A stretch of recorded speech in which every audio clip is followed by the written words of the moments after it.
प्यारे बच्चों, कैसे हो आप लोग। तो आज फिर हम कार्बन और उसके यौगिक का पार्ट 2 डिस्कस कर रहे हैं, जो अध्याय 4 है कक्षा 10 का।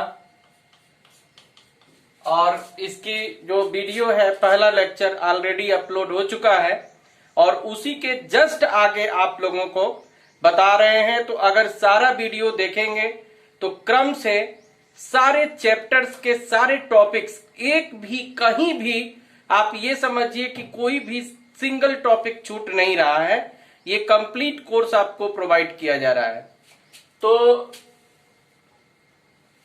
जो लास्ट टर्म पे हम लोग डिस्कस किए थे, आप लोग देखेंगे, जिसमें कि कार्बन के बारे में, कार्बन का एक परिचय, कि कार्बन का जो सर्वतोमुखी जो प्रकृति है उसको हम लोगों ने डिस्कस किया था। आप पार्ट 1 वीडियो देखिएगा।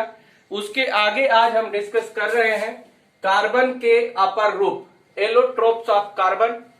ये कई बार परीक्षाओं में पूछा गया है, एलोट्रोप्स ऑफ कार्बन। अब सबसे पहले तो हम ये समझते हैं कि ये अपर रूप है क्या। तो अपर रूप जैसे हम शक्ल होता है, किसी व्यक्ति के हम शक्ल होते हैं, जैसे देखने में लगता है कि उस व्यक्ति का चेहरा इस व्यक्ति से मिल रहा है, लेकिन पूरा पूरा नहीं मिलता है। कुछ न कुछ जो है उनके गुणों में कुछ भिन्नताएं होती हैं। उसी तरह से जो कार्बन के अपर रूप की चर्चा कर रहे हैं, तो कार्बन 3 मुक्त रूपों में पाया जाता है, रूपों में पाया जाता है। कार्बन 3 मुक्त रूप में पाया जाता है और इनका क्या गुण है।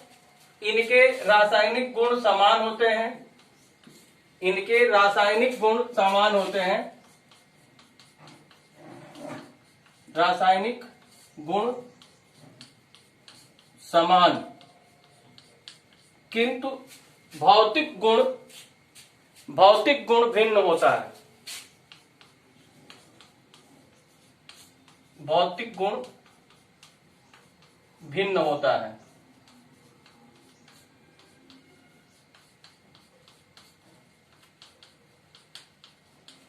तो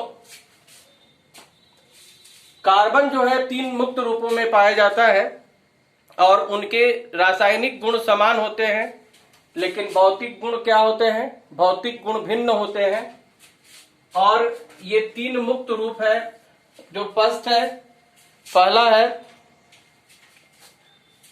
हीरा, जिनको कि डायमंड आप जानते हैं, हीरा। दूसरा ग्रेफाइट, ग्रेफाइट। और तीसरा बकमिंस्टर फुलरेन, C60 के नेम से भी जाना जाता है। जो हीरा होता है, अगर हम इनके बारे में जानना चाहें तो हीरा क्या है, तो हीरा का चतुष्फलकीय संरचना होती है, चतुष्फलकीय संरचना होती है। और जो ग्रेफाइट होता है, इसका षटकोणीय ये संरचना है और फुलरीन का गोलाकार होता है, गोलाकार संरचना होती है। जो हीरा है ये अत्यधिक चमकीला है, कठोर है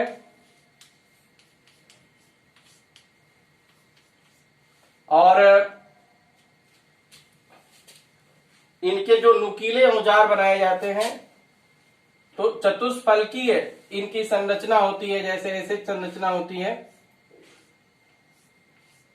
ये चतुष्फलकीय संरचनाएं होती हैं। और ये जो है षटकोणीय होता है, इस तरह से इसकी संरचना होती है ग्रेफाइट की। ये निष्क्रिय होता है, निष्क्रिय हीरा क्या होता है, निष्क्रिय है और विद्युत का कुचालक है।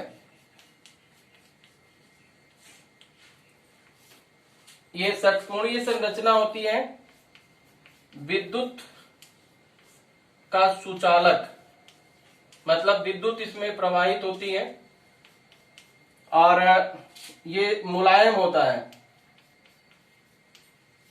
जैसे हीरा कठोर होता है तो ये क्या होता है, मुलायम होता है, चिकना होता है और पारभासी होता है, पारभासी होता है। तो जैसे हीरा है तो हीरा के ज्वेलरी भी बनाई जाती है। आजकल तो शादियां हो रही हैं तो लड़की का या लड़के की पहली एक ख्वाहिश होती है कि रिंग सेरेमनी में हम हीरे की ही अंगूठी दे। हीरा काफी चमकीला धातु है और बहुत महंगा है हीरा। और ग्रेफाइट का प्रयोग, जैसे पेंसिल, जिस पेंसिल से आप लिखते हैं तो उसमें काला जो होता है वो ग्रेफाइट होता है। और एक और रूप है बकमिंस्टर फ्लोरीन, ये ऐसे गोलाकार होता है।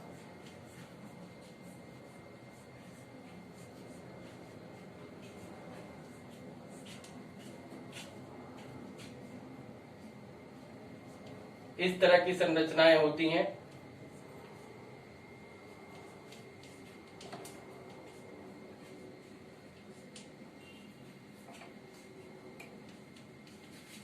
तो बकमिंस्टर फ्लोरीन ये भी कार्बन का एक अपरूप है।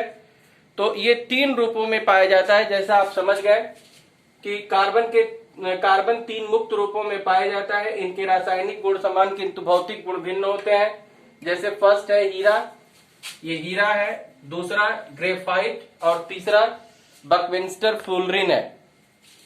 और हीरा जहां चतुष्फलकीय संरचना होती है, ये चमकीला होता है, कठोर होता है, निष्क्रिय होता है और कुचालक, विद्युत का कुचालक होता है। तो इसको बना करके जब आएगा तो आप लिख सकते हैं। अभी आप स्क्रीनशॉट ले लीजिए और इसको वाक्य में बना करके लिखना है कि हीरा की संरचना चतुष्फलकीय होती है, ये अत्यधिक चमकीला होता है, यह कठोर होता है, निष्क्रिय होता है, कुचालक होता है। हीरा का प्रयोग हम कहाँ करते हैं, तो आभूषण बनाने में करते हैं। मोतियाबिंद का जब ऑपरेशन होता है तो नुकीले औजार बनाते हैं जिससे कि आंख से मोतियाबिंद को हम निकालते हैं। और ये धातुओं को भेदने के भी काम में आता है।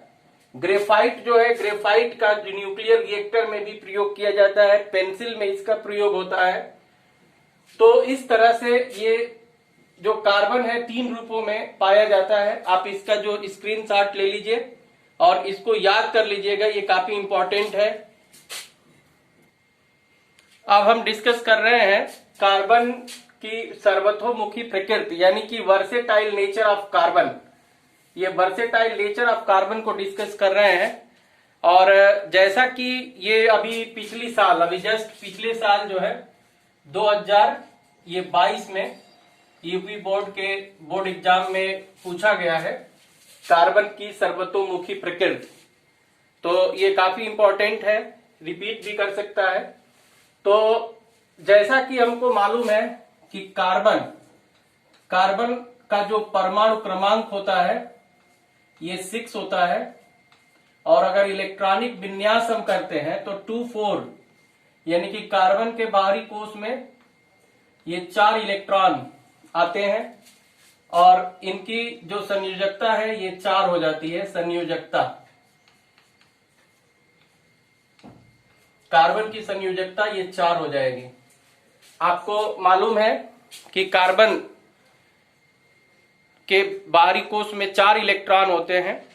और ये लेविस एंड कोसेल ने जो अष्टक नियम दिया था उसमें बताया था कि helium, neon, argon, krypton, xenon, radon को छोड़ करके जितने भी तत्व हैं उनके बाहरी कोश में 8 से कम इलेक्ट्रॉन होते हैं।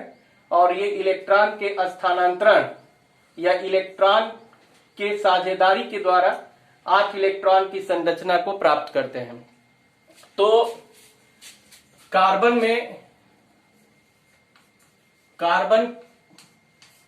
के बाहरी कोश में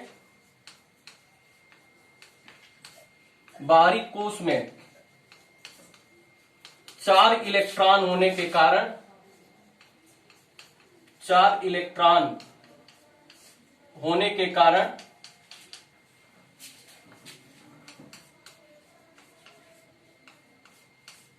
कार्बन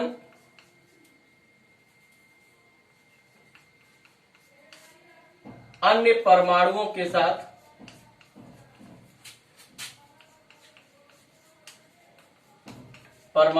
साथ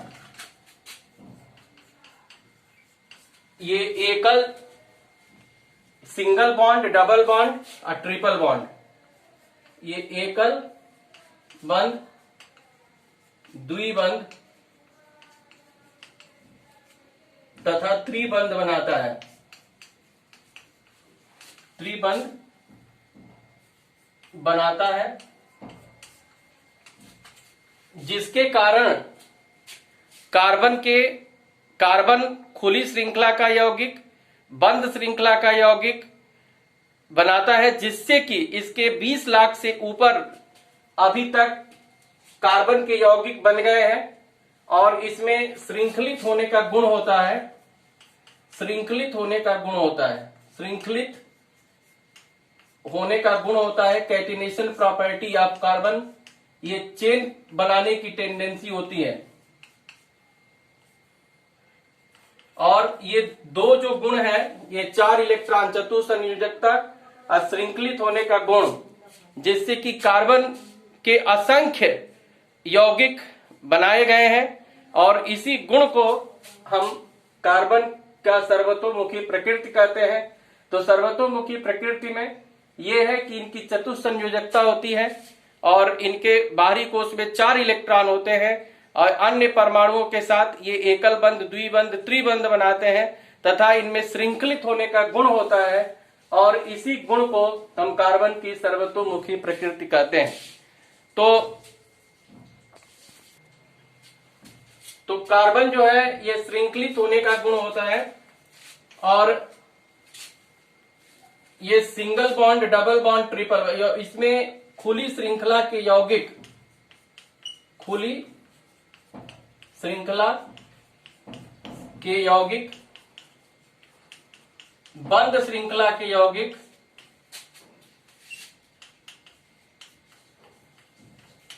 बंद श्रृंखला के यौगिक बनाने की प्रवृत्ति होती है।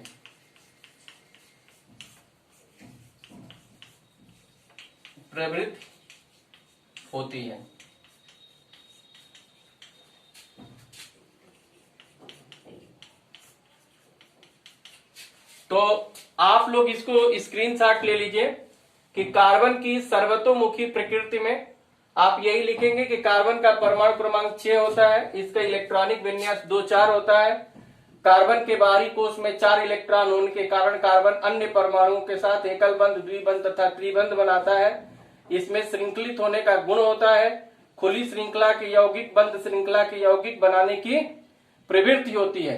तो ये कार्बन की सर्वतोमुखी प्रकृति में आता है, इसका स्क्रीनशॉट ले लीजिए, एग्जाम में आता है तो आप इस तरह से उत्तर लिखिएगा। तो अब हम लोग डिस्कस कर रहे हैं जैव शक्ति सिद्धांत। जैव शक्ति सिद्धांत ये 17वीं शताब्दी में बर्जीलियस नाम के वैज्ञानिक ने दिया था। किसने दिया था? जैव शक्ति सिद्धांत किसने दिया था बताइए सब लोग? बर्जीलियस ने जैव शक्ति सिद्धांत दिया था। और जैव शक्ति सिद्धांत में क्या बताया था? जैव शक्ति सिद्धांत में उन्होंने बताया था कि कार्बनिक यौगिक केवल जीवधारियों में पाए जाते हैं या जीवाश्म में पाए जाते हैं, इन्हें प्रयोगशाला में बनाया नहीं जा सकता। तो बर्जीलियस ने यह कहा कि जो कार्बनिक यौगिक हैं जिनको कि हम प्रयोगशाला में नहीं बना सकते हैं, ये केवल कार्बनिक यौगिक या जीवाश्मों में पाए जाते हैं, जीवधारियों में पाए जाते हैं कार्बनिक यौगिक। तो जीवधारी का मतलब क्या हुआ? जीवधारी में ये जितने भी जानवर हैं, जंतु हैं या मनुष्य भी ह्यूमन एनिमल एक तरह से आप कह सकते हैं बायोलॉजी की भाषा में, तो मनुष्य है, जीव जंतु है, पेड़ पौधे हैं, ये सारे के सारे जीवधारियों में आते हैं और इनको जीवाश्म जो जीव जंतुओं के जो अवशेष हैं उसमें भी पाए जाते हैं। इन्हें प्रयोगशाला में बनाया नहीं जा सकता। ये बर्जेलियस का जैव शक्ति सिद्धांत है। आप इसका स्क्रीनशॉट लेना चाहते हैं तो ले सकते हैं। और ये 1828 ये एफ होलर ये थे, फेडरिक होलर, इन्होंने ammonium cyanate NH4CNO ammonium cyanate से यूरिया बना दिया। यूरिया, ये यूरिया क्या है? यूरिया प्रथम कार्बनिक यौगिक है जिसे प्रयोगशाला में बनाया गया था। ये प्रथम कार्बनिक यौगिक है जिसे प्रयोगशाला में बनाया गया। ये अमोनियम साइनेट है, अमोनियम साइनेट।